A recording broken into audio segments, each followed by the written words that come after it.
Where is he? Where are you? Skull Rock. Do you know it?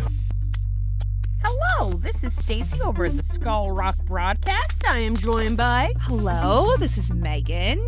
Welcome back to our Stranger Things and Pop Culture podcast. And welcome to our deep dive, Lovers Lake deep dive of season 5, episode 2. We're finally doing it. We're going to shoot for one per month. That's our goal. Yeah. So Yeah. this is our second, obviously, deep dive, and we forced ourselves We sure to did. do it. Yeah, so we're going to talk about the vanishing of Holly Wheeler, but before we get into it, how's it going? It's going pretty good, my friend. I know you usually ask what I'm watching. I just got caught up with Widow's Bay. I know I mentioned that to you and Brandy last week. I think you would like it. It's not like so spooky and dark. Like the same writer as Parks and Rec wrote okay. it. So like it's got this like ridiculous, quirky kind of like humor about it that I really appreciated. But actually last Friday, me and my good friend Lauren and her husband Colin, we went to go see Obsession. This was my second time around seeing it, and it was just so hilarious. Like we had a really good audience, and I thought it was a Friday night, and I'm such an old fart that I thought I was a great bunch of teenagers. They're gonna talk, but no, they were actually like so like reactive to the whole movie and stuff that it was actually a riot. Because my first theater experience, you could hear a goddamn pin drop. Then again, I went like 10:30 in the morning. So this was a more lively, less early bird special crowd. But it was a lot of fun. I would actually love to show you that movie. You will hate me forever about it. But watching Lauren and Colin's reactions, I don't know if I can were do great. it. Girl, it's something else. And like, it's just like there's this theory, and this isn't a spoiler, but like I had read this theory between my first and second viewing, where they're like, oh, instead of the guy using the One Wish Willow, and asking for this girl to love him more than anybody in the universe, what if it's the spirit of his cat that's possessing the girl? And like, if you kind of rewatch it, and mind you, it's the dumbest fucking theory, but it's kind of hysterical because like just how clingy a cat can be, how crazy a cat can be. Yeah. I'm like, this kind of makes sense. But I meant to actually do a shout out. If this person ever listens, when I was in the lobby before, just as Lauren and Colin were walking over, this nice fella came over and actually recognized me from our podcast and was very, very kind, giving you and I a shout out. He was like, Stacy and Megan. And I'm like, oh shit. And meanwhile, it's like the lobby was not like AC'd at all. So like, the saxophones were getting louder for me. I'm dripping sweat and feeling like I'm in a swamp. And he just had the nicest things to say. And like looking back, when you eventually, if you ever hear this, definitely try to message us. Please let us know who you are. Because I like thinking about it. I always carry Skull Rock stickers with me. And I should have at least gotten your name because you said so many awesome things. So when you eventually hear this, mystery man, message the broadcast and let us know who you are. And I meant to give you a sticker when I went around while Lauren and Colin were getting their popcorn. But Lauren looked at a bruise I had on my arm and she said, that kind of looks like a dick. And that completely, I was so enraged because I didn't realize how much of a penis it does look. Thank God it's faded now. But as soon as I looked down, she goes, it's very penis shaped, Stacy. See, there's the shaft and there's the balls. And I went, I know what a penis looks like, Lauren. And I go, why did you need to point that out to me? Because now that's all I can see. And I got so mad at her for like saying my bruise looked like, a pee-pee that I forgot to circle back around and give you a sticker because all I could think about was the bruise on my arm. So, mystery man, please shout out, but thank you so much for listening. Megan, how are you doing? What have you been watching? I haven't really watched anything except I did start season 2 of 4 Seasons, which you said you also watched. I finished it. Yeah, you watched all of season 1 and all of season 2. I watched the first episode of season 2 because I had already seen season 1 like back when like a year ago or so. So I'm excited to watch season 2 of that. It's so good. Yeah, I love it. And I'm glad you liked it because I thought you would. You know your Stace. Yeah, I own a Peloton bike, and I've owned it since my brother gave it to me 2 years ago because they didn't want it anymore, and I literally have never gotten on it. Look at your sibling giving you Pelotons. I know. And guys, she messaged me literally, I think yesterday, telling me about it. And instead of being like, oh, that's awesome, good for you, instead I go, if you ever watch Sex and the City, the spinoff, and just like that, character gets off one, drops dead. What the fuck is the matter with me? I'm so sorry. Well, actually, I forgot you texted me that, but I guess it was kind of funny. Like the first time I like kind of got off, and then my legs were sort of like jello, and I walked. I have like a half set of steps up to my kitchen, and I walked up the steps, but then I went back down, and I literally almost like fell. Ate shit. And I was like, I need to be more careful. Could you imagine? I'd go, it was the goddamn Peloton. Yeah, exactly. But I finally got it like, up and running. Did you have to wear special shoes while riding it? Yes. That lock into the pedals? They do. And that's like the most stressful thing for me. Plus I need to so like my brother and his husband gave me the Peloton, and they gave us the shoes. So like but they don't fit you. I mean, his husband's shoes fit me, but they're actually a little bit too small on me. Because he's like a small guy. So I've been wearing them. But they're like a little too small. So if I keep at this, I feel like I should get. So it's like new if you shoes. bicycle through Italy, you're doing it in small loafers. Yeah. Do you go on different Sure. trips? I mean, you can do like class. You say fucking sure to me. You could do like classes where there's like an instructor and like they're playing music. Yeah. But then I actually did do one that was like a scenic like ride, and it was like a narrator, lovely? but it was like you're like actually like look like you're biking through these like really beautiful areas. Plus you can watch Netflix and shit like on like the tablet that's attached to it, and like ride your bike while you're watching things. Imagine watching Stranger Things while on the Peloton. I feel like they had some sort of partnership at one point. Like the Demogorgon is chasing you. I have to on look your that up. screen. Like I feel like there was like a Pedal promo, faster. like That a would make Peloton sense. Stranger Things promo. Yeah. These fucking kids are always on their bikes. Yeah. Oh, we should find out a way for me to narrate one of your rides, and I can just go on one of my long-winded, rambly, inappropriate stories, and then I'll go, "Oh, is that something chasing behind you? Is that El Chupacabra? Remember that thing? Yeah. It was I eating all the need to goats. figure out if I can find like if there really was like a Stranger Things Peloton ride, but If I'll that report back. didn't happen, and we thought that, you heard it here first, Yeah. guys. And please do that. Like, let's make it happen. That would be fun. Yeah. Yeah, I'll report back to let you know. I'm gonna maybe start trying to like go for jogs in the morning too. We'll see. That's basically my Guys, I feel like such a sack of shit. I'm like, the movie lobby was too hot. And she's like on this wonderful wellness journey. And I'm like, maybe I'll start eating more oranges and bananas, Yeah, the Love a good Peloton banana. thing I've never really done regularly. I used to like jog a little bit and I enjoyed it. So I'm trying to bring that back a little. My so. sister has one. I don't think she's willing to give it up, but here's to hoping. Well, if she does give it to you, How just embarrassing if I dropped dead, though, after a ride. Everybody would be like, it's just like that character from Sex and the City.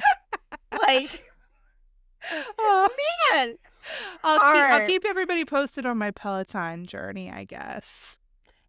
And we should figure out how to do one, because if there isn't a Stranger Things one, we could do one of me narrating, and we can do a really shitty, like maybe it's me in a Demogorgon costume, and it's me running in front of a green screen, and I'm like, I'm gonna come and get you, you bitch. And it's like, pedal faster, Megan. The other thing I wanted to mention, though, is that to celebrate our 3rd summer of Skull Rock, Oh, yes. we're going to try to do some more lives this summer. Yes.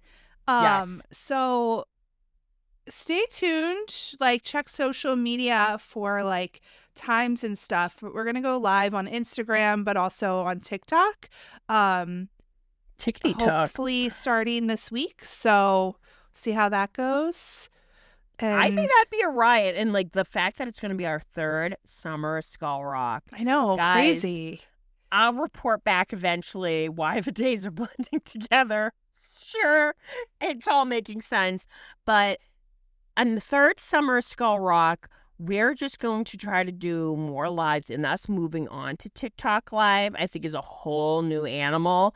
I mean, can you put on like filters? Like maybe we could like wear like Demogorgon like filters. I don't know. Like, We're gonna see. We're gonna see we how can it goes. rap. But we're gonna hang out and just chat. look how quickly And- she's moving on from that idea, guys. I might try to like sit outside sometimes because Leia's gonna be real pissed at me if I'm like spending more time in front of the computer inside. So we'll see. I'll bring my ring light. I guess I won't really need my ring light if it were outside. It's been okay. But it has the like stand to put my phone in too. I love that so. your dog notices when you're in front of the computer. Quinn, like, I'm telling you, somebody completely different could sit down, and as long as they're wearing the red headband, he's like, "Hi, nice lady, Yeah. who gives me food?" She was pretty pissed at me when I was like on the Peloton because she was like, "Oh, another computer for you to like sit in front of. Great." She was trying to bring Great. me a toy and I thought she was going to like get hit in the head by the pedal. I know. Could you imagine? Cuz like I was saying, like the most stressful thing for me is that I can't get my feet off of these pedals very quickly. You do an Alaskan bike ride and you think she's a wild wolf coming up to you, and you're like, "Pedal faster." All right. Well, yeah, that's I think what's going on, right? Yeah, I think that's the whole ball of twine. Kit and caboodle, whole kit and caboodle. Oh, I love that saying. So we're going to talk about the next episode of season 5. Stacey wasn't a big fan. I kind of liked it. Did you? I mean, I liked it if you just think about like this episode in isolation. Like That's true. Now, my problem was I thought it was the Turnbow trap. and you said So- that and I should have warned you because I remember you tried to saying correct. that and I remember you- knowing that wasn't true and She didn't correct me, guys. She was like, "You know what? I'm lucky that she's fucking watching it." yeah. So- I didn't want to but you correct you. Piss on my parade. But one thing that kind of like annoyed me was, remember when they announced the episode titles and they were like, The vanishing of blank. blank. Yeah. And I'm like, people, okay. You're not fooling anybody. Yeah. Yeah. I remember people thinking it was like, is it Karen Wheeler or like, I don't know. I think it was leaked that it was Wheeler.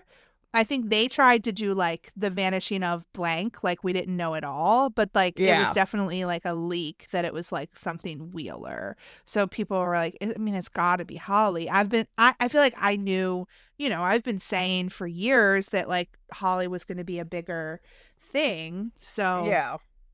that definitely was not like a big surprise. Could you imagine how goddamn gagged we would have been if it was like the vanishing of Steve Harrington? I would have been like, sound the fucking alarms. Yeah, yeah. But I mean, Whatever. I was trying, and it's interesting because I feel like as we talk about it, I'm sure we'll sort of talk about how it connects to other things.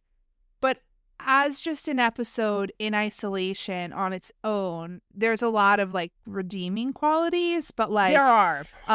it just like, it's just all of season 5 is just a little lackluster. So Yeah, so it kicks off right where we left off with the Demogorgon coming through the ceiling and trying to like grab Holly. But what something this made me think of was when we were talking to Shane, he said that like one of his complaints was that like Vecna just didn't seem very strong, that like Derek was able to like overpower him to like get into the cave. And this was a little similar because really, do you think Holly was strong enough to hold onto the bed and the Demogorgon to not be able to pull her? If that would have been the Demogorgon from like the previous seasons, it would have ripped her little bunny ears, 8-year-old legs straight off like chicken bones. Yeah. So like I didn't even realize that because like of course, you know, and I love that you of course clocked this in the last episode. It's very Poltergeist-esque. Yes. You know, from the kids hanging onto the metal framed bed to the portal opening up to the monster trying to suck them in. But I did love that we got to get a better view of that American Tail poster. That movie gave me such separation anxiety, and it went completely over my head what it was really about. And instead, my mom realized I could only handle 50 Goes West because he's less separated from his family. Yeah, I love 50 Goes West. I don't know if I really remember American Tail as much. There were no cats in America. Lies. There were so many fucking cats in America. Don't even get me started. But anyways, Demogorgon doesn't give a fuck and slams Holly. This was the only like feat of strength that I really want. Ooh. And she goes flying against her shelves. And you're thinking to yourself, how the fuck can her parents not hear this? Well, how can Karen not hear this? Because she's blasting Fernando. Probably on her 7th cup of wine, drawing a bath. She's in the bath, and Ted's outside still, like playing he's golf. Golfing. Yeah. Like, which, I mean, when has he something ever golfed? Thank you. Thank you. Right away, everyone. Is this a character trait we just are just revealing now? And I love that he's like, damn, maggot, when literally he's doing what you call driving, and he's hitting the balls into the tree line. Where did you think they were going to go, Ted? You fucking buffoon. Right. Yeah. But whatever. But it was a cool transition as soon as Ted hits the next ball to the Demogorgon pulling poor Holly up towards the opening of the ceiling. And right away I'm going, poltergeist. Yeah. And thanks to Holly's moccasin, where these moccasins in this episode, they got a lot of play. But shame on them getting released to the public because they went for a pretty penny. Yeah. But they it gets pulled off. So this Demogorgon, who probably could easily just ripped your leg off, no, that's what made him lose his grip. The moccasin came off. So she gets away and runs into the bathroom with her mom, and Karen is like at first telling her it's just a nightmare, but then she sees like the blood on the back of her head. That, like, no, I'm not a mother, neither are you, but like, could you imagine how terrifying that would be? Like, you know, at first you just think your kid had a bad dream and is hysterical, they're imagining shit, and then she feels the back of their head like a head wound, and there's blood. And I always loved the tracking shot of poor Holly going through the multiple doors and slamming them behind her. Yeah. Very Sam Raimi-esque. But I do love that she starts like hearing like what's going on the other side of the wall. And the lights it starts start like lights flickering. and And that's the what Ted radio. notices too. Yeah. Mm-hmm. And I love that actually, you know, woke him up to what was going on. And we cut to, while this is going on, to Mike and Lucas, and they're radioing 11 and Nancy, asking how far away Nancy is. And Nancy says Pickett, which must be a street. And Mike says that they're way ahead of them, and she says she's 5 minutes away, and Mike says, radio as soon as you get there. Nancy says to 11, hang on, and she floors that wagon, which is taking a beating, and she takes what we like to call a Stacy Still turn in Massachusetts. Like, I was discussing this earlier. Matthew and Otto, they didn't fool me. They fooled everybody else on the road. They failed me. And she goes barreling down the street. Now, what's happening at the Wheelers? Yeah. So like you said, like the scene where she's running through the house, but also like all of the editing of this sequence, like all the like short like cuts between the characters and stuff like that. I thought this beginning sequence was edited really well, and I loved the ending sequence in this episode too. So we'll get to that. But like the Demogorgon comes into the bathroom, and I loved seeing like their glass shower, because like they have the bathtub and the separate shower. Like that was very like of the era. But Yeah. he breaks the glass door of the shower and it just like shatters. But this is so cool. And I remember, I feel like we saw maybe like behind the scenes of this before it came out, but Karen and Holly are hiding in the bathtub, like underneath the bubbles. Isn't that crazy? And like, do you ever do this in movies when people have to hold their breath? I try to see, and I clocked it. It was well over 40 seconds. I couldn't do it. Yeah. I mean, you didn't I am have terribly out of shape. but you also didn't have the motivation to do it. I think you can hold your breath longer than you think you can, like in a situation I actually like that. used to, because in Deep Blue Sea, when LL Cool J, they're flooding the Shark Center, and he holds, I think it's Thomas Jane and some other bitch's hand, and he's like, "Can I get an amen?" And it fills with water. They're fucking underwater for well over a minute. And mind you, this movie came out in my youth. I think I was 10. I used to be able to hold my breath. Yeah. Now I am older, fatter, and I don't know, less motivated. So unless I had a child to protect and LL Cool J shouting to me, "Can I get an amen?" I would have been Demodog. Oh. No, not even a Demodog, Demogorgon, beef treats. Yeah. So then Ted is outside and he starts to come inside, and I guess it's when he's inside, but I just loved that he was like, "Heavens to Betsy." Heavens to Betsy. And he's like She's holding all- the golf club up like Thank Christ. And like he sees all the destruction. He's like, "Karen, are you all right?" yeah, but he does fight that Demogorgon. Like I had to give He it to gives him. it. He- Like if I didn't, he was gives oddly it calm. a college try. Yeah. Like if I saw a 9-foot fucking gaping vagina flower mouth thing with thousands of teeth, and it's like stalking towards me, and it looks paler than Stacy, like literally, I would be saying more than heavens to Betsy. But like you said, he gives it the all college try, gives it a few whacks, and it kind of like barely gives any effort, and it And kind just of like swats paws him at away. him. And he goes flying into what I assume is Mike's room, and you see he's got Claude over the chest. But I love the shot of, as it's distracted doing that, Karen and Holly kind of like slide Run behind around it and run. Yeah. And then, I mean, this part especially of the sequence, like it was, I don't know if I've ever seen anything like this, the way that they did it, because you have like the present moment of like Karen starting to like, break the bottle and fight.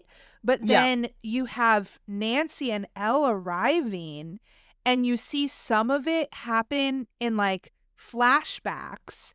And then you're also in like Nancy's POV of like getting there after it has already happened. So yeah. it was like really kind of trippy, and I thought it was really cool actually. And some of it is like slow motion. I found it very scary, even though like it's very normal that like the Demogorgon can appear out of nowhere. It falls out of the Wheelers' living room ceiling, but just them trying to use the back door and it just comes flinging at them. Very scary, and just like right away, like you said, I don't know. Like it's a badass moment, but mind you, again, I'm not a mom, but I felt like Karen Wheeler didn't have to have this like Sarah Connor. Maybe it was building up to this moment where she's defending like a mama bear, you know, standing against this 9-foot monster. You know, it's badass and it's awesome, and I cheered for her. But I felt a little more moved in the earlier seasons when she's telling Nancy the night she comes home from Steve's, you can talk to me. When, you know, she encourages Nancy, write the paper anyways. When she's talking to, you know, Mike, you know, give him time. He'll come to us when he needs us. That showed to me what an incredible parent she was. But I guess this was her youngest. Maybe this was her character arc, was her sacrificing basically herself and going head to head with this monster. So it is quite powerful. And Natalia's acting. Natalia's face. Because like Woo! you said, she and her mom have a good relationship. She loves her mom. And so like seeing her mom bloody on the floor, like just with the dial tone of the bloody phone going, that's so eerie. Which that was interesting because you never actually saw Karen grab the phone. Like because you didn't just actually see like all of it. You saw sort of like snippets of it as it was like cut together. That's a good way of saying it, the snippets that you see that like as she got like, because you see the Demogorgon's blood, which I forgot that it bled like black, which kind of makes sense going back to the Mind Flayer and Billy. It's sprayed all over the fridge and stuff, and you see when she gets a few good jabs with the bottle, you know, see alcohol, guys, there you go. She ends up getting clawed in the side, but she's screaming at it, you know, this pyramidal thing. But Nancy, like, just, it's heartbreaking. And right away, she springs into action, taking her jacket off, applying pressure. And I have to really commend the effects team, the silicone appliances. It's total carnage. It's actually really graphic. Yeah. And her throat looks like it's torn out. Like, unfortunately, we didn't get to see the extent of Eddie's injuries, which I know a lot of people are like, Karen survived that, but Eddie didn't survive his. I get it. But I know due to lighting, we weren't able to see the extent of his injuries. The effects work in this, like, and you know me, I'm a horror girl. It actually made me queasy. And maybe it's because, like, this is such a beloved character and it's just so moving that, you know, right away, you know, she's like, don't try to talk. And I just love how right away she sees the portal closing and she just goes, go, because they can faintly hear Holly. And 11 just marches right in with it, even thinking. It's such a powerful opening. Yes. Because you don't know what's going to happen to Karen. Yeah. And just seeing these two female characters, you know, kind of spring into action to save the other one that was just a total badass. It's quite moving. So then after the credits, we have like a hospital scene, which I had to like write down that it made me think of The Pit. Because they're like wheeling them in and like telling Mike and Nancy that they can't come in. They have to let the doctors do their job. Do their work. Yeah. I was like, oh, we're like on a hospital drama now. But Nancy, again, Natalia, like such a good actress. This scene with her in the bathroom, I actually didn't think of this until my rewatch, but it was a little bit, I don't know if it was intentional, but it was a little bit of a callback to season 2 because she's literally trying to wash her hands and like wash herself off in a bathroom and crying like at the party.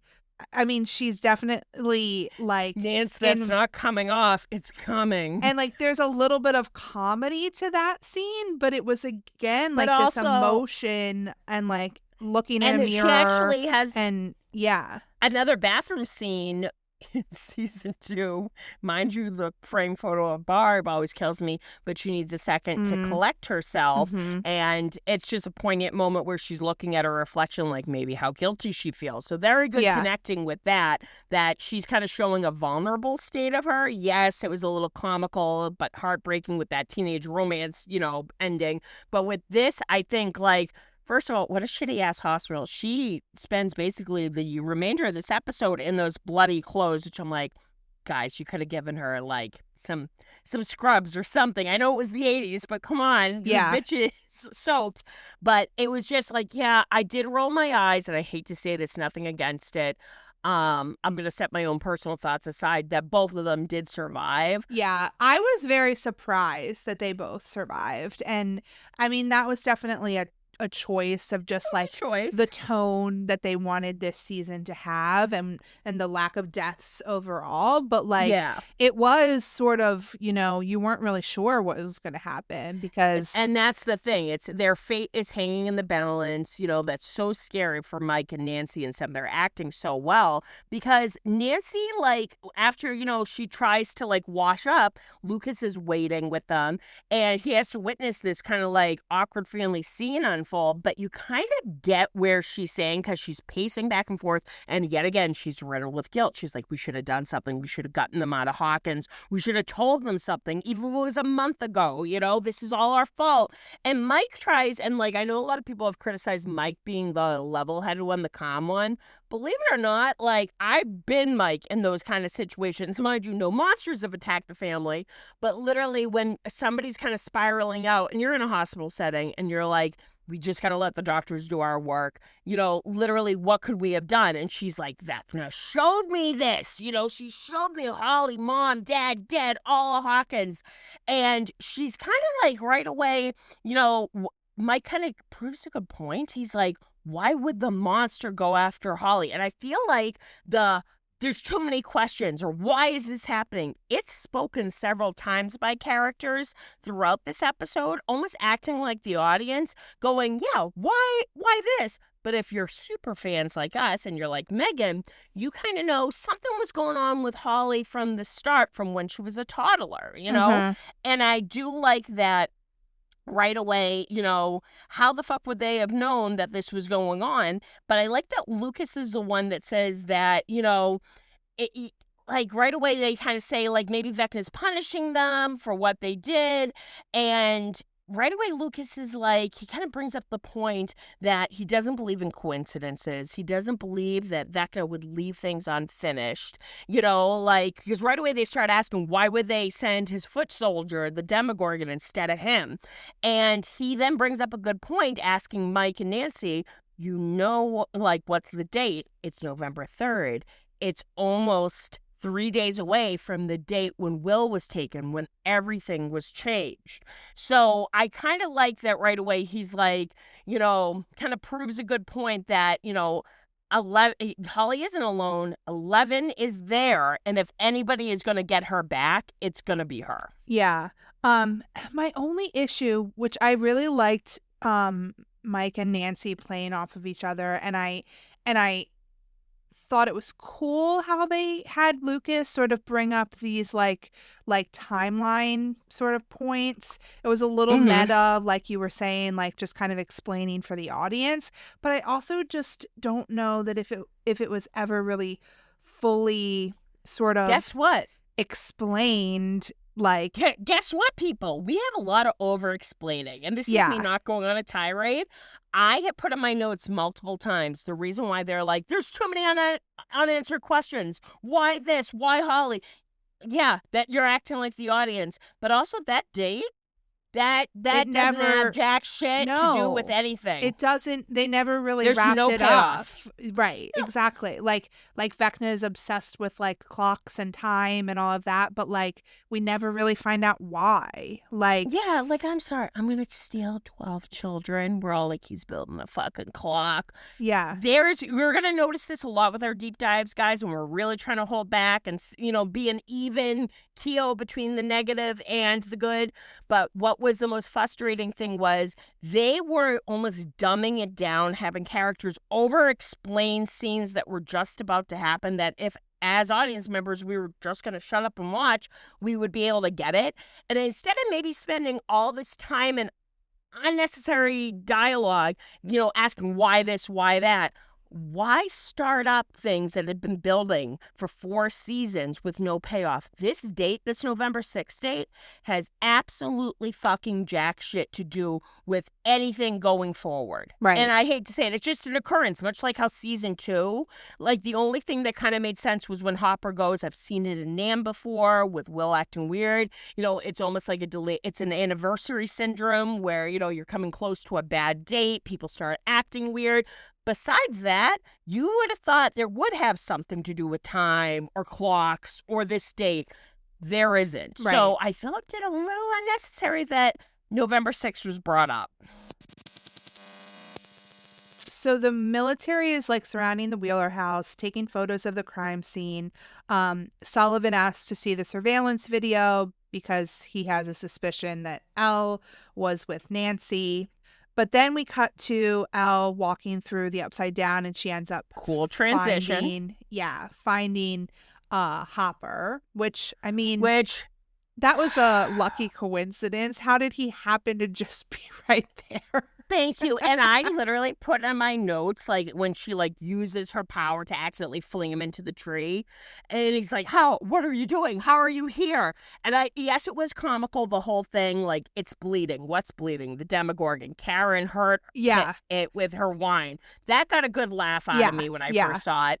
But so begins the ongoing bitch fest of Hopper, which, well, we get it. Like, you're mad that she's here, but this is season 2 Hopper. I think she's fucking proven herself. Yeah. You know, like, and your stupid little obstacle courses you've been training her in and out of, and just don't even get them started on the fucking tunnels, how she didn't take the tunnels. So it's a lot of unnecessary bitching and moaning and bickering. And I like that 11 is just kind of ignoring him and just, she's got a mission to do. She's going ahead with that flashlight, searching for Holly. Exactly. And she does sort of explain a little bit later, like, what her, like, thought process was about, like, if she can't see Holly, it's sort of like she can't see Vecna. So, like, if she finds Holly, she might be able to find Vecna, which that, I don't think I kind of fully understood that the first time. So that was interesting. You know too. what I didn't get either? When they did that cool transition shot through the door, the scorched marks into the Upside Down,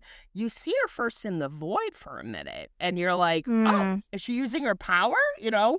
And then you see her, like, whip around because the sound of the thunder. And in my head, I'm like, is it because she's in the Upside Down? She doesn't need to sit still and listen to white noise and have her, like, her eyes blindfolded? Or was that the Upside Down playing tricks with her? Was she trying to use her location system, which usually she needs a photo for, at least? Yeah. And I'm like, was that just like the Upside Down fucking with her? Or was she using her honing skills to try to find her? Yeah, that's interesting. I don't know. Now we're back at the Squawk. What's going on with the Squawk? Yeah, so Robin and Joyce are looking at the fuses that are all burnt out because of the power surge. And kablooey. And Joyce, like, kind of gets sort of a little bit of an attitude with Robin. They have a weird sort of, like, very dynamic. Quickly. Yeah. So then Joyce goes and is talking to Will about his visions, asking if they were like his now memories, which he says yes, but, like, more intense, like he was right there, seen through the Demogorgon's eyes, but, like, now it's hard to remember, sort of like a dream. And he says that he tapped back into the hive mind. Maybe the connection was never truly severed. And now he feels like Vecna's closer than ever before.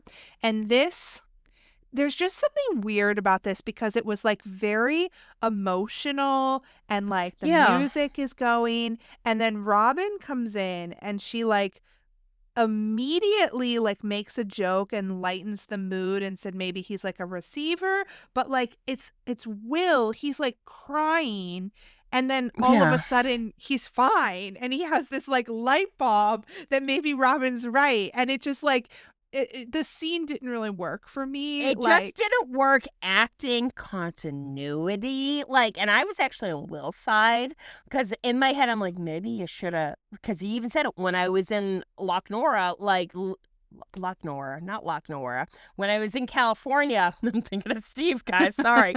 When I was in California, it stopped. Lenora. I'm like, it Lenora. sounds similar. Yeah. Yeah. Okay, guys. See how she tries to make excuses for me. I just got Steve on the brain. But he says when I was in Lenora, like, they stopped, which in my head, I'm like, you know what? Not for anything. Like, I know you're trying to be supportive, and Jonathan wanted to be with Nancy and whatnot, and you want to be with Hop. But at the same time, like, to quarantine, like, did they finally, like, quarantine the town by the time you came to your senses? That was a choice, staying to the town you chose to flood for that same exact reason. Yeah. But I do agree, like, I was kind of on Will's side and being like, oh, Joyce, like, because Will kind of is like, oh, So it's about your boyfriend, like kind of calling Joyce out. She's like, no, that's not it. But then just as soon as Robin just fucking slides down that railing, I'm like, don't do it, sweetie. Don't do it. This isn't you. Don't do it. Cracks a fucking joke. And like you said, I wish I could turn the tears off as fast as that boy. Yeah, exactly. So Will wants to like go back to the place where he felt the connection, help Holly, but obviously Joyce doesn't want him to go, doesn't want him to risk his life, and It's fine that Jonathan's out there though. It's fine. It's fine. It's fine. So where do we go next? I'll let you go. Thanks, seeing that I'm thinking about him.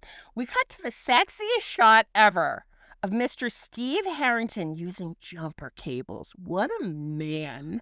What a man. If you ever watch The Office, there's a scene where Michael Scott is supposed to be making like a video for his unborn child, and it's him trying to show how to put jumper cables on. He's like, you just stick it wherever, like here and here. And it just pans to Dwight. And he just shakes his head. That's me. And the AAA agent always being like, you're going to fry yourself. But it's him getting a jump from a girl who I didn't write down her name. It was Samantha. Yeah, it was an S name. 100%. I know that. And she kind of looks a little annoyed. She's like, how long does this take? And he's like, oh, we're just going to give it a few minutes. And then vroom, vroom, which I do love that he says vroom, vroom. And as they awkwardly kind of look at each other because she looks pissed, he just takes it out of his pocket, which that fucking thing is melted in that wrapper. And he goes, bopper, while we wait. Guys, I had to hold back on what I really wanted to write down.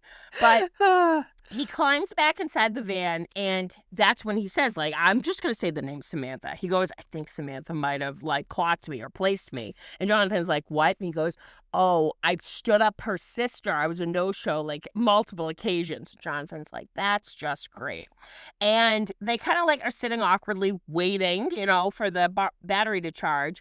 And Steve asks, have you heard from Nance? And he kind of fills him in that Ted is in an induced coma. Karen is in surgery. And I do love the Halley's Comet bumper sticker on the dash where, like, Jonathan's resting his sneakered feet. And that they're not going to know anything for the next couple of hours. And I know, like, we're Team Steve over on this podcast, and we are actually going to talk about a scene further down in this episode where we both agree we're not on Team Steve. But in this scene, I truly, from the bottom of my heart, believe that he 100% meant what he was saying, that Nancy was just a friend, that he immediately was like, well, the hospital's on the way. Do you think maybe we should swing by and check in on her? And Jonathan right away takes offense, and he suggests maybe bringing her flowers or something. And kind of Jonathan loses it, and he's like, why don't you give it a rest? And Steve truly looks kind of confused, and he's like, ever since you got here, there's been this bullshit macho competition for Nancy's attention. And Steve's like, what are you talking about? And he goes, ever since I came back from California, Steve, you've been constantly showing off to her, acting like you're better than me, which is shitty enough on a normal day. But now that her parents are fighting for their lives and her sister is missing, all you can think about is giving her flowers. And he calls him a selfish, chauvinistic meathead. Oh my God. And I think Steve, I'd like to think the spirit of Eddie Munson kind of gave him the balls to be like, you motherfucker. And I love that he, you know what? Instead of Nancy getting her flowers, I would give the flowers to Steve, because he could have, I could have said, he could have reacted with violence, even though there's a 50-50, maybe a 40, 60, 70, 80, 90, 100. Yep. I'm not good at math, guys. Percentage where he would have gotten his ass kicked. But I like that right away he kind of verbally shuts him the fuck down. And he rips him a new one. And he kind of is like, actually, you're acting like an asshole, that Nancy is his good friend, and he emphasizes friend. And then he says that ever since he came back from California, he's been acting like a paranoid pothead weirdo. And maybe if he stopped focusing on him instead of focusing on Nancy, maybe the two of them would finally be happy right now, because the only person more miserable than him in that relationship is Nancy. And then dramatically turns the key, engine roars to life. So as he's about to crawl out of the car, and Jonathan is left fucking speechless, which was kind of I'm like, Jonathan 0, Steve 1. He freezes and he goes, Like he seems stunned at something coming down the road. What does he see? It's Dustin with his bike limping up. So, yeah, I mean, you kind of nailed it, but I just agree that, like, Steve pointing out how miserable Jonathan and Nancy both are in that relationship was, like, the key. Like, he's like, it's like they're not happy, and that's on a lot on Jonathan, like, and he's like so worried about Steve and not focused on making his girlfriend happy. So Dustin arrives, and then we cut back to Elle and Hopper, and like you said, Hopper's basically just mad at Elle. This is where I already brought this up earlier, but she says that she thinks that if she can find like the Demogorgon, she might be able to find Holly and Vecna. And she tells Hopper that she's not acting on impulse and emotion, but instinct. So that was kind of a little bit of a mic drop for Elle. I did like that as she walks away, because he's like, ending this is what it's all about. Well, no shit, Sherlock. Like, what?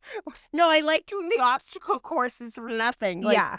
I don't know. He was frustrating this episode. Yeah. And then but Lucas, then we start hearing somebody. Yeah, we start who's hearing talking? Lucas sort of kind of narrating what's been going on, and we realize that he's talking to Max.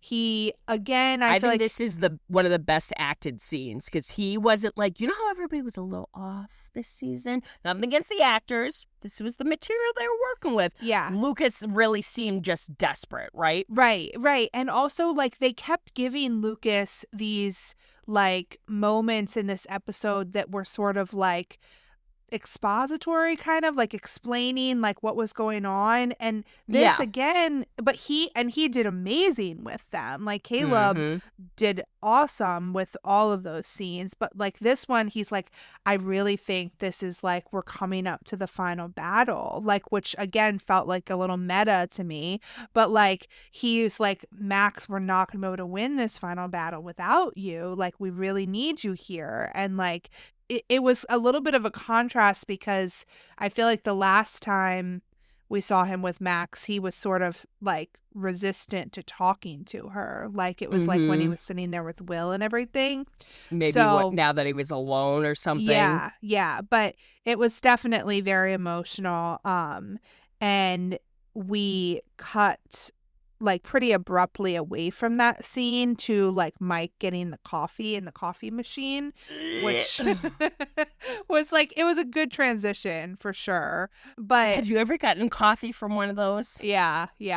Gross. They're nicer now. Oh my God, they probably taste like burnt assholes. This was another like random coincidence, because like what is that doing in a hospital playroom? Daycare? Yeah. Like who's fucking reading A Wrinkle in Time unless they're little Megan? And like, there's just like happens to be there, like, and he just happens to see it. Like, fucking can't. It's not like that book was just like laying around everywhere. Within eyesight through the window. I can't. That was a very artistic choice. But Mike sees the copy of A Wrinkle in Time in the playroom, and he goes to talk to Nancy, and they start talking about like Mr. Whatsit, and how maybe if he really is real, that he might know things, like because Mike realizes like Holly told me that Mr. Whatsit told her that there's monsters in Hawkins, and then this monster takes her, like maybe he might know something about these monsters and like why they took her, where she might be. So they realize that they need to talk to their mom because she might know more about Mr. Whatsit. And then we cut back to your fave. This was the continuity error that made me want to scream. You hear Steve say, if it wasn't for Jessica coming back from the party. Her name is not Jessica. He clearly says a name. It's not Samantha, guys, but it's like Santander or Samantha or something like that. It's something with an S. But he goes, if it wasn't for Jessica coming back from the party early, they would have been stranded. So I right away went, guys, really? Like, I don't know. I'm going to try to move past it. I'd have to rewatch it because I don't remember names mentioned at all, but that I made believe me you. bullshit. Yeah. I was like, really, people? But he's going down the road, and basically, maybe you know what they would say? They would say that he didn't care enough about her to actually remember her name. No, I know what they would have said. They would have said it happened off screen. I'm sorry. I'm being a piece of shit. Duffers, I love you.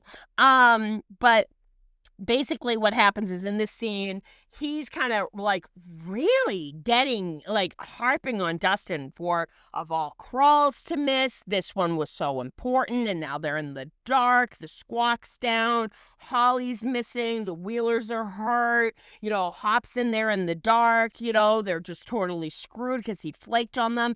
And he knows that he got beat up because he's like, oh, and you fell out, and like Dustin's like trying to like, you know, stuff his bloody nose, and he just seems kind of over it, and he's just like, there's a lot to process right now because clearly he's been filled in, and he's just kind of like, I told you, Steve, I fell off my bike, and he's like, you fell into a knuckle sandwich. Yeah. And he then goes, and this is what I didn't like when he goes, it was Andy and his goons, weren't it? You just had to poke the bear one too many times.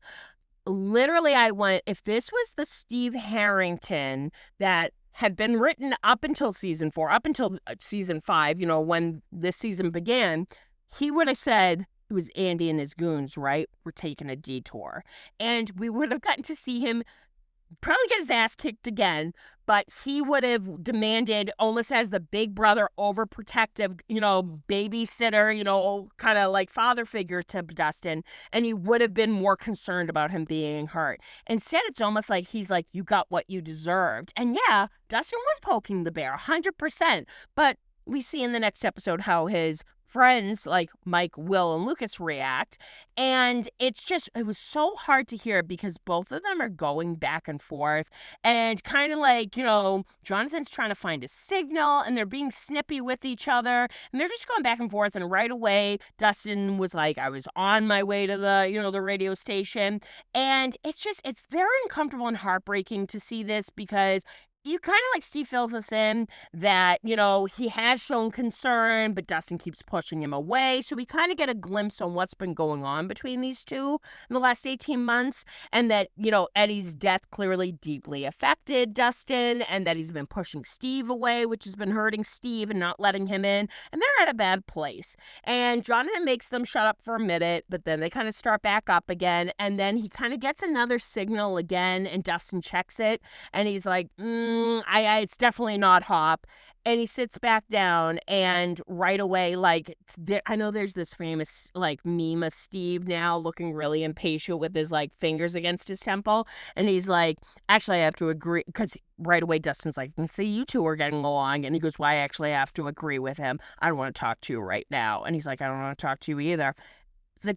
If I was Jonathan, I think I would have thrown myself out the back of the fucking van. Like, the tension and how heartbreaking and uncomfortable that scene is, maybe it was necessary for future, you know, further events that are going to happen, but I did not like that moment. Yeah, it's just really hard to watch. And like you said, it definitely illustrates what's been going on with them, but it's like probably my least favorite like Steve moment ever in the entire season, in the entire 100%. Series.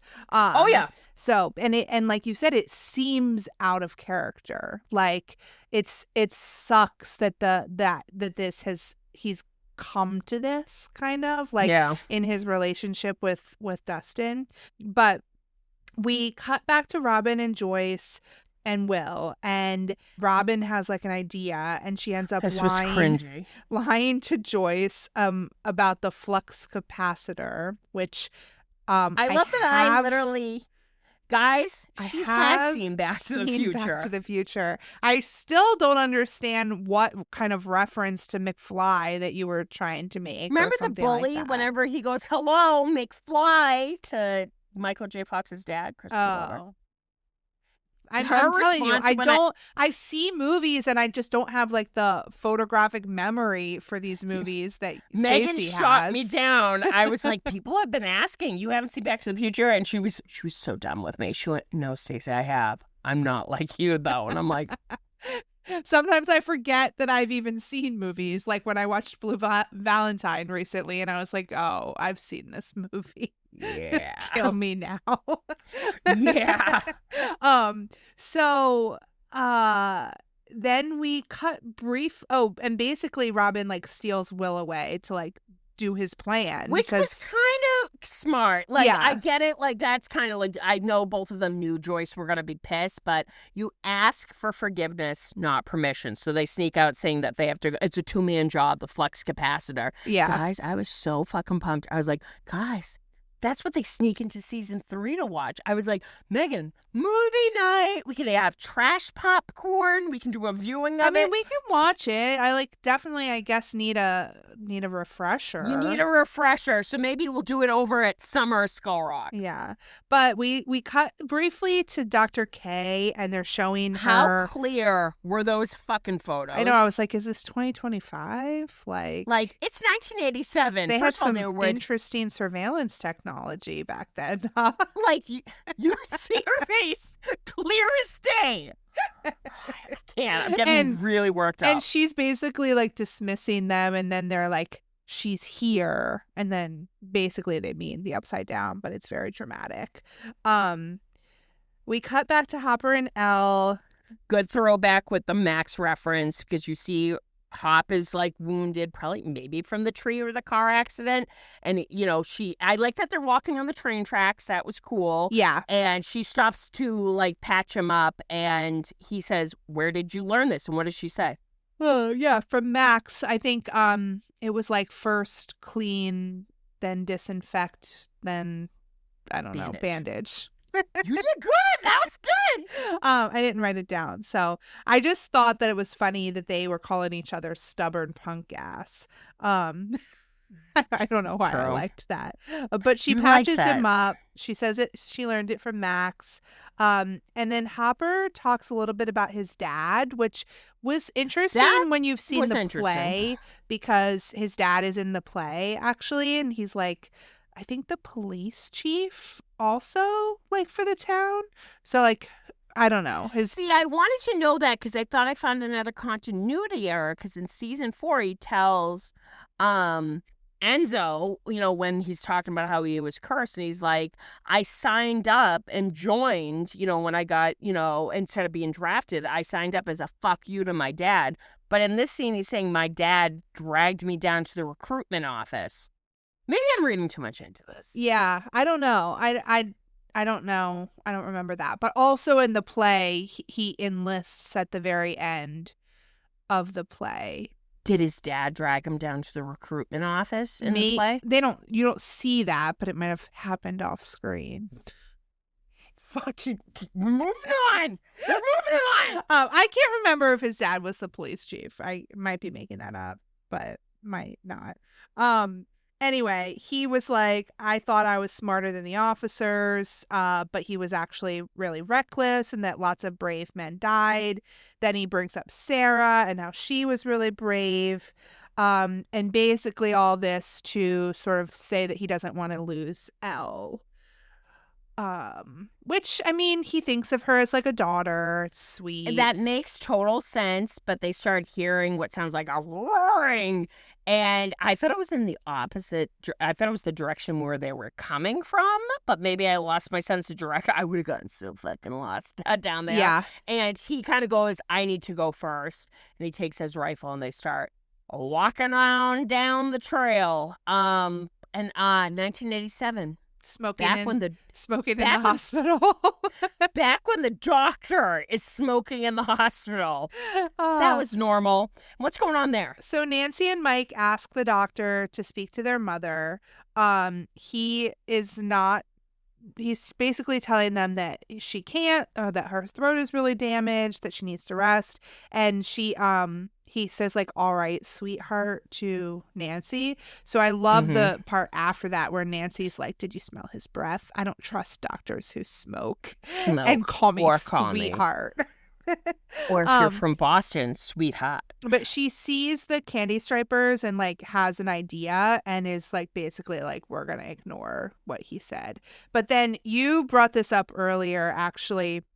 This is where Jonathan actually hears something, and okay, and it's like some sort of static, or it almost sounds like the Demogorgon to me. I don't know, but could like, you imagine it's on a CB radio.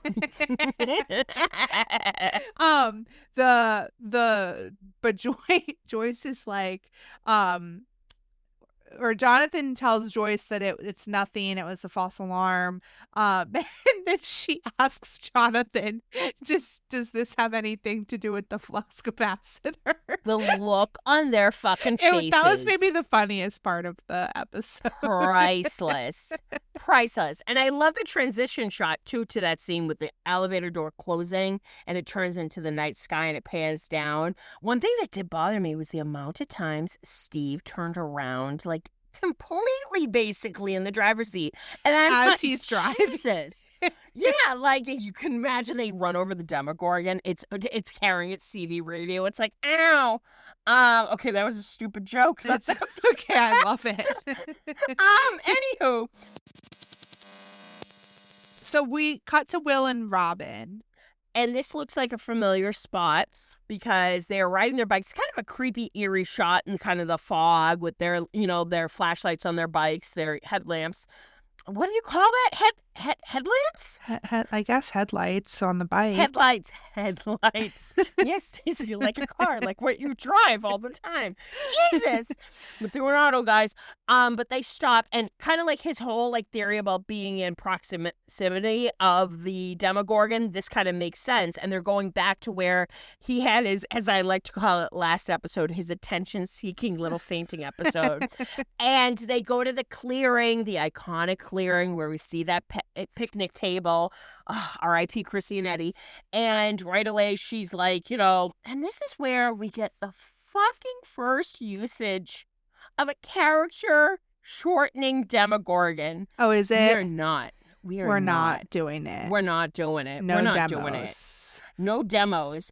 But I know that, they continue walking and stuff. And Robin kind of like awkwardly kind of brings up, she's kind of like testing the water. We were at the hospital yesterday. And what's going on in this scene? Yeah, so I guess they decide to keep walking because he was like, maybe like he was passing through here on the way to his monster lair or something. So they're like to pick up a CP radio, looking for the monster lair. But like you said, I really liked the lighting. And like not necessarily when they first got there and it's like still nighttime, but like the transition to like it becoming like dawn and like morning. That was cool. The lighting throughout like there's this part was pretty cool. So she asks him if he was at the hospital, like you said. He said he didn't see anything, but she was basically just trying to tell him like maybe some people may not understand our relationship, and maybe we should keep it between us. And he's like, I didn't see anything. So that was sort of a cool like just sort of introduction to what's going to happen later with these two characters and like them sort of understanding each other in that sense. But what does she spot? Because for the life of me, she goes, and I'm like, mandala, but then she's like mandala. Like I don't actually know how to say it either. But like it's a spiral. It's like it's more a mandala is more of a design, and like she said, like that's more just like a spiral. Like it's not really a mandala, but she calls it that at first. But I guess it's some sort of like project that the kids did in the grass. Like I don't know. The 80s guys, they didn't know what the fuck they were doing with those kids. Like I have seen stuff like that, and it was like scouts, those are the real hip, and like those are the hippie teachers. So Mrs. Harris, she was a hippie teacher. Yeah. If you had her in the 5th grade in Hawkins. Yeah. But anyway, for some reason, this spiral makes Will think of when he was spinning on the merry-go-round thingy. Which, when he finally said merry-go-round, I go, that's what you fucking call it. I kept calling it a carousel. Yeah, I mean, that works too. But Yeah, right, church. he was, and because like before he said it's hard for him to remember now, sort of like a dream, but this sort of like spurred his memory that he had heard kids laughing and playing when he had the vision. So we His vision. Yeah. Looking for attention. We cut away from them for a little bit and go back to Ellen Hopper. And this is kind of intense because they get to this wall, which, I mean, it made me think of Game of Thrones, kind of like the wall. If it was made out of meat and shit, like, it's so gross. They find another moccasin. I know. These which- moccasins keep making an appearance. They're just fucking falling But I everywhere. guess she only had the one on because the other one had come off, right? When she you know slipped that out was of it. bugging the shit out of the Demogorgon. Finally, he was like, I Just can't take stand that it. one off too. Fling it. But like, how how did she end up having her shoes still when she got to Vecna's house? unlimited moccasin budget. I fucking can't with this season. But yeah, right away I was like, how come nobody's ever seen this goddamn wall? I But know. then I'm And like, I still don't really understand the physics and mechanics of the whole situation. they try to make it sound like whenever I see a reel and they're playing that song like me and the devil, and they're like the biggest mic drop of all history, and I'm like, I still don't get it. Maybe we're stupid, but I still don't get it. Like the void and the wall and the I don't get it. Dimension X. It's too It happened all much. off screen, guys. It's But it needed to like connect in a way that makes sense. Like, we're intelligent people, and the fact that we are. don't get We it. teach children, and we're like, what? It's like an hourglass made out of meat, and there's a black void, and then there's Dimension X, but there's no clock, no anniversary thing. No, we're not. Yeah. We're moving past the meat wall, but we cut to the elevator door opening, and we see Mike wearing a This is hospital actually gown. kind of funny too. This was kind of good because we don't really, and a lot of people said that, like, you really never saw Mike and Nancy really interact too much after season 1, but this was really funny. She's dressed as a candy striper, and as they're walking by, they see the actually doctor. That would be my luck, and I love that she's like, fake a limp, and right away, and like, she's like, don't turn back towards him, and then she's like, what kind of limp is that? I know. It's a It was perfectly normal very limp. like it was very accurate, because that's like definitely like what me and my brother would be doing. See? Perfect. And they actually end up coming upon their mother's room. And I'm sorry, this woman's been in surgery. They didn't care to wipe her eye makeup off? Yeah, Okay. it's interesting. Cool. I mean, Hawkins it was General. the 80s. Yeah, they were like, you look fabulous, sweetie. Smoky eye. That's me. Imagine me dressed as a candy striper going, you look fabulous.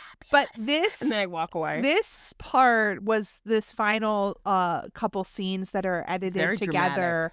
Very dramatic, very cool. I liked it. It gave me major, when Sean Levy or Levy, Yeah. forever, Levy, the debate, we always realize that his episodes are like the editing and transitions are really on point. I don't believe he directed this episode. Let me look it Can up. you look it up? This was Matt and Ross. Oh, okay. But yeah, so it ended up being directed by actually Matt and Ross Duffer, but I feel like them and Sean Levy are always really like just, you can just see like their love of cinema with their transitions and their editing, and it was just really morphed together perfectly. But I have to say, it's really heartbreaking because when she kind of comes to, and I'm sorry, if that was me, I'd be on the morphine, and because right away they know she can't talk, and they go, let's see if you can write something. They give her the back of a chart and a pen. That was me on morphine. I'd be drawing like I don't know, like smiley faces and misspelling my name, maybe a dirty picture. But instead, she writes about Holly and they're like, she's still missing, and just the heartbreak and panic in her eyes. And they kind of bring up Mr. Whatsit, which I'm sorry, when she writes W and Mike's like, is W short for Whatsit? I'm like, the woman's throat has been torn out. This is the one time abbreviation is welcomed. Like, but what ends up happening as they are asking, like, did Holly ever give a first name to Mr. Whatsit? So it's like when they say they need her help because someone might know where she is, Holly calls him Mr. Whatsit. As they say that, we cut to Robin and Will on the playground, and Will is like saying like, this is where it was. Then we cut back. Karen writes, teacher saw talking, nobody there. Then we have this flashback to Holly on the playground. And as Karen is writing pocket watch, tall, vest, gentle, kind, we're revealing a little bit more. Yeah. We see this man in this vest pull out a pocket watch. Who has a very familiar sounding voice. And he leads Holly away. And then we see Robin and Will realize that he wasn't seen through the Demogorgon's eyes at this moment. He was seen through Holly's eyes, because Vecna would like stalk his victims before he like took them. So when he was seen through Holly's eyes, he was actually seen through Vecna's eyes. And then they asked Karen, did Mr. Whatsit have a first name? And as the kids are getting off the bus at school back in the present moment, she writes Henry, and we see the Creel house reveal, and Jamie, because I mean that's Jamie, taking Jamie, Holly into the house, and Mr. Sandman starts playing. Oh my God. And I love that she asks, like, you know, will my family be coming? Will you save them from the monsters? And he's like, yes, after your friends. All the kids coming off the bus, Derek wearing that iconic sweater passes Will. And just seeing that reveal, I mean, it was fucking spoiled for us, which unfortunately, I don't know if it was spoiled for you too. Some asshole, and this is actually a proven thing, broke onto set and took pictures of the hospital, like the medical charts and stuff. And that's how Karen Wheeler, being the victim of the Demogorgon with the severe injuries, got leaked to a lot of people, myself included. Guys, what you're doing is illegal. You suck.